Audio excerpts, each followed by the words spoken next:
ආයිබෝන් හැමෝටම ඇත්තම කිව්වොත් මම මේ YouTube නාලිකාව හැදුවම දේශපාලනය ගැන හරි අතීත සිද්ධි ගැන හරි කතා කරන්න නෙමෙයි. ඇත්තටම මගේ අරමුණුනේ මේක මුදල් උපයන නාලිකාවක් බවට පත් කරගන්න මොනවා හරි වීඩියෝ දාන්න ඕන කියලා. ඒකයි මම මේකට Track FM මගේ නමකුත් දැම්මේ. හැබැයි මම මේ දැන් කතා කරන්න කතාව මේකේ නම ගැනවත් මේ කලින් තියෙන වීඩියෝ ගැනවත් හිතන්නේ නැතුව බලන්න කියලා මම ඔබට ආරාධනා කරනවා. මොකද මේක ඔයා බලන්න ඕනේ වීඩියෝ එකක්. මම මේ කතා කරන්න යන කතාව ඔබට කියන්නේ මුදල් හරි දේශපාලනය හරි වෙන මොන විදිහක හරි බලාපොරොත්තුවක් හිතේ තියන්නේ නෙමෙයි. එක මොහොතක මම බලපු චිත්‍රපටයක් මගේ කලින් තිබුණු ආකල්පය වෙනස් කරා. මම මේ චිත්‍රපටය ගැන මේ වෙලාවේ කියන්න යන්නේ නැහැ. ඒකට හේතුව මම ඒක කෙටියෙන් කියන්න ඕනේ නැති හින්දා. ඒත් ඒක අවසානයේ මම තීරණය කරා මනුෂ්‍යයා වෙනුවෙන් මනුෂ්‍යත්වය වෙනුවෙන් මගේ හදවතේ උපදින සිතුවිලි වචන කරන්න ඕන කියලා. ඒ වගේම ඒ වචන වලට හඬක් දෙන්න ඕන කියලා. ඉතින් අපිට අමතක වෙලා යන චරිතයක් වුණු චරිත්ගෙන් මේක පටන් ගන්න මම තීරණය කරා. අද තරුණයන්ගේ හීන බලාපොරොත්තු අරමුණු ගොඩක් හිතවල පිරීලා ගොඩ ගැහිලා ඒත් කඩන් වැටුණු සමාජයක බිඳ වැටුණු ආර්ථිකයක හිර වෙච්ච ජීවිතවල ඒ අරමුණු බලාපොරොත්තු ඉෂ්ට කරගන්න එක මොන තරම් අමාරුද ඒකට මොන තරම් අරගලයක් කරනවද කියලා දන්නේ ඒ තරුණ හිත ඇරෙන්න වෙන කවුද? චරිත් කියන්නේ ඒ හීන යථාර්ථයක් කරන්න නිහඬව මේ සමාජයේ අරගල කරපු කොල්ලෙක්. චංක චරිත් දිල්ෂාන් 2002 ජූලි මාසේ 16 වෙනිදා මේ ලෝකෙ උපදිනවා. ළමා කාලේ බොහොම ලස්සනට ගෙවපු චරිත් පේරාදෙණිය මධ්‍ය විද්‍යාලයෙන් තාක්ෂණික විෂයන් වලින් උසස් පෙළ සමත් වෙලා ශ්‍රී ලංකා වයඹ විශ්වවිද්‍යාලයේ තාක්ෂණික පීඨයේ ඉගෙනුම ලබන්න ඉන්නේ. අන්න අර හීන පොදිය කරේ තියන්. ඔව් මේ ඔබයි මමයි කතා කරපු චරිත් ගැන තමයි මේ කතාව. හැබැයි චරිත් ගැන විතරක් නෙවෙයි. චරිත්ලා වගේ අය ගැනයි මේ කතාව. එහෙම විශ්වවිද්‍යාලයට ගිය චරිත් තමන්ගේ දෙවන වසර දක්වාම අධ්‍යයන කටයුතු බොහොම හොඳට සාර්ථකව කරගෙන යනවා. චරිත්ගේ තාත්තා කියන විදිහට වරක ලක්ෂපාන විදුලි බලාගාරයේ පුහුණු වැඩසටහනකට සම්බන්ධ වුණු චරිත් ලොකු බලාපොරොත්තුවක් හිතේ තියන් ඉඳලා තියෙනවා. ලක්ෂපාන විදුලි බලාගාරයේම තාක්ෂණික ඉංජිනේරුවෙක් විදිහට වැඩ කරා. ඒ වගේම ඔහුට හීනයක් තිබිලා තියෙනවා. තමන්ගේ යාළුවන්ටත් රස්සාවල් ටිකක් හදලා දෙන්න. ජීවිතේ ගොඩක් බලාපොරොත්තු තියාගෙන හිටිය චරිත් අප්‍රේල් මාසේ 26 නැවත විශ්වවිද්‍යාලයට යන්නේ අප්‍රේල් 27 වෙනිදා විශ්වවිද්‍යාලයේ තිබුණු අවුරුදු උත්සවයකට සහභාගී වෙන්න. අවුරුදු උත්සවයෙන් පස්සේ සතියක් විතර විශ්වවිද්‍යාලයේ ඉඳලා නැවත ගෙදර එන්න හිතාගෙන ගිය චරිත් අප්‍රේල් 28 වෙනිදා කඩිමුඩිය ගෙදර එනවා. ඒ ගෙදර එනකොට චරිත් ආවේ මාරයා එක්ක නොයන ගමන් යන්න කියලා. චරිත් දැනන් හිටියද නැද්ද කියන්න අපි දන්නේ නැහැ. හැබැයි අප්‍රේල් 29 හවස චරිත් සියදිවි විහානි කරගන්නවා. ඒ රටක් කම්පාවට පත් කරමින් චරිත් මැරෙන්න කලින් ලියුමක් ලියනවා. මේ ඒ ලියුම මම ඒක පුටා ගන්නවා. මගේ වෙනසක් තේරෙන්නේ නැති ගිය මාස කිහිපෙදී මේ ප්‍රශ්නේ නිසා ડિප්‍රෙෂන් ඒක දරුණුවටම තියෙනවා මට. වෙලාවකට ඔළුව පුපුරන්න වගේ එනවා. මම මේ දේවල් ඉවසගෙන මේ දේත් හොඳ කරන් ජීවත් වෙන්න ගොඩක් උත්සාහ කළා. බැරිම තැන මේ.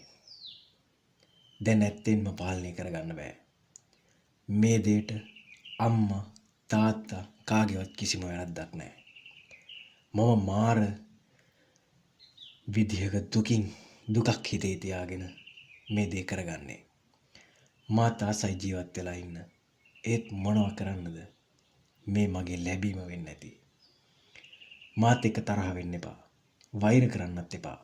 ඒ தත්ත්වයට ආවාමයි ඒ වේදනාව තේරෙන්නේ. මම දන්නවා. ගිය මාස කිහිපේ මම ගොඩක් වෙනස්. මුලින් හිටපු කෙනා නෙවෙයි ඒ හිටියේ. ඒ ડિප්‍රෙෂන් ඒ මාස ටිකේ මට හොඳටම වැඩි වෙලා තිබුණේ. මම තනියම ගොඩක් try කළා ඒක නැති කරගෙන හැමෝම එක්ක සතුටින් ඉන්න. හැමෝම ජීවත් වෙන්න ආපු කාලයක් තියෙනවනේ. මම අවුරුදු 22ක් වෙන්නේ නැති. මම ගැන තරහක් තියාගන්න එපා කවුරුවත්. කරපු කිසිම දෙයක් මම හිතලා කරපු දේවල් නෙවෙයි. මම ගැන මම හිටපු තත්ත්වය ගැන ඒක මම විතරයි දන්නේ. වැඳලා ඉල්ලන්නේ මට වෛර කරන්න එපා. මට බැරිම තැන මේ දේ කරගන්නේ. බුදු සරණයි හැමෝටම. අම්මටයි අප්පච්චිටයි කියන්න තියෙන්නේ. ඔයාලගේ කවදාවත් වැරද්දක් නැහැ. මල්ලිට හොදට ගන්නලා හොඳින් ඉන්න. මේක මගේ ලැබීම. දෙයක් ඉවස ගන්න බැරි බොළඳ කෙනෙක් නෙවෙයි මම. ජීවිතේ ගොඩක් දේවල් ඉවසුවා. ඒත් තවත් මට ගොඩක් අමාරුයි. උපුටා ගැනීම අවසන්. මේ තමයි චරිත්ගේ වචන. අපි හිතමු ඒක කියන විදිහට චරිත ડિප්‍රෙෂන් තිබුණයි කියලා. ඒත් චරිත සියදිවි හානි කරගන්න තත්ත්වෙට එනකන් ඒක වැඩි වෙන්න හේතු සැපුවේ කවුද? ඒක තියෙනවා. චරිත තමන්ගේ යාළුවෙක් ලියවපු මැසේජ් වල. ඔහුගේ ජීවිතේ කල කිරෙන තරමට විශ්වවිද්‍යාලයේ හිටිය මානසික හිඟන්නු කීප දෙනෙක් වද හිංසා කරලා තියෙනවා. ඔහුගේ ඇඳුම් ගලවලා ඔහු නේවාසිකාගාරයේ වටේ ඇවිද්දලා තියෙනවා. හාවු පන්නලා තියෙනවා. ඒ විතරක් නෙමෙයි. ඔහුට පහර දීලා තියෙනවා. කටුවකින් ඔහුට ඇනලා තියෙනවා. විශ්වවිද්‍යාලය කියන්නේ වදකාගාරයක්ද? අපරාධකරුවන්ට කැරලිකරුවන්ට වගේ දඬුවම් කරන්න? ඒකේ හැකියාවක් තියනවද? උගතුන් බුද්ධිමතුන් ගැවසෙන මේ භූමි තුල මෙවන් හැසිරීමක් අපේක්ෂා කරනවද? හැමෝගෙම මානසික මට්ටම එක වගේ නෙමෙයි. හැමෝගෙම දරා ගැනීමත් එක වගේ නෙමෙයි. විශ්වවිද්‍යාල සංස්කෘතියට අනුගත කරන්න එන මේ මිනිස්සු අනෙකාගේ මානසික මට්ටම හඳුන්වනවද? ඔවුන්ට මොකද්ද තියෙන හැකියාව අනෙක් මිනිස්සුන්ගේ කුසලතාව වර්ධනය කරන්න? මේ වගේ දේවල් වලින් ඔවුන් ලබලා තියෙන පුහුණුව මොකද්ද? ඔවුන්ට ලැබිලා තියෙන නිර්දේශය මොකද්ද?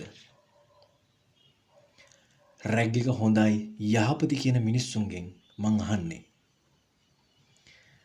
මේ නැති වුණු ජීවිතවල වගකීම ඔබ ගන්නවද? අනාගතේ නැති වෙන ජීවිතවල වගකීම ඔබ ගන්නවද? ඒ අයගේ පවුලේ කෙනෙක්ට ඔය දේ වෙනකන් රැග් එක හොඳයි. ඊට පස්සේ මතක තියාගන්න එක ජීවිතයක් නැතිවීම උනත් ප්‍රමාණවත් රැග් එකට විරුද්ධ වෙන්න. මොකද විශ්වවිද්‍යාලයට ළමුන් යන්නේ යුද්ධයකට පුහුණු වෙන්න නෙමෙයි. ඔවුන්ට ක්‍රූර විදිහට වද හිංසා පමුණවන්න කිසිවෙකුට අයිතියක් නැහැ. මේ සිදුවෙන සියල්ල දිස බලාගෙන පාලකයෝ නිහඬයි. බලධාරීන් නිහඬයි. නිලධාරීන් නිහඬයි. වගකිව යුතු නිහඬයි. ඔබත් නිහඬයිද? ඒක එහෙමද? නිහඬ වෙන්න එපා. ඊළඟ ගුතුර ඔබේ සමීපතමෙක් වෙන්න පුළුවන්. විශ්වවිද්‍යාලයට අනුගත කිරීම කියන ලේබල් එක අලවං මේ මානසික ඇරියස් කාර්යව ගන්න ක්‍රූර මානසික වින්දනයට තවදුරටත් ඉඩ දෙන්න එපා. හැමෝම එක්වෙමු. නවකවදේ පරාද කරමු. අද මම මේ වීඩියෝ එක දානකොටත් චරිත්ගේ මරණය සිදු වෙලා මාසෙකුත් ගිහිල්ලා. මොකද්ද සිද්ධ වෙලා තියෙන සාධාරණය? රැග් එක නවත්තන්න මොකක්ද විශ්වවිද්‍යාලවලට තියෙන වැඩපිළිවෙල? මොකක්ද වුන් ඉදිරිපත් කරන දැක්ම? මේ විදිහටම තව නැති වුණු ජීවිත ගණනාවක් අතීතයේ තියෙනවා. අමාලිලා ඒ අතර ඉන්නවා. සාක්ෂි සහිතව ඉන්නවා. අපි ලෑස්ති මේ හැම සිද්ධියක් ගැනම කතා කරන්න.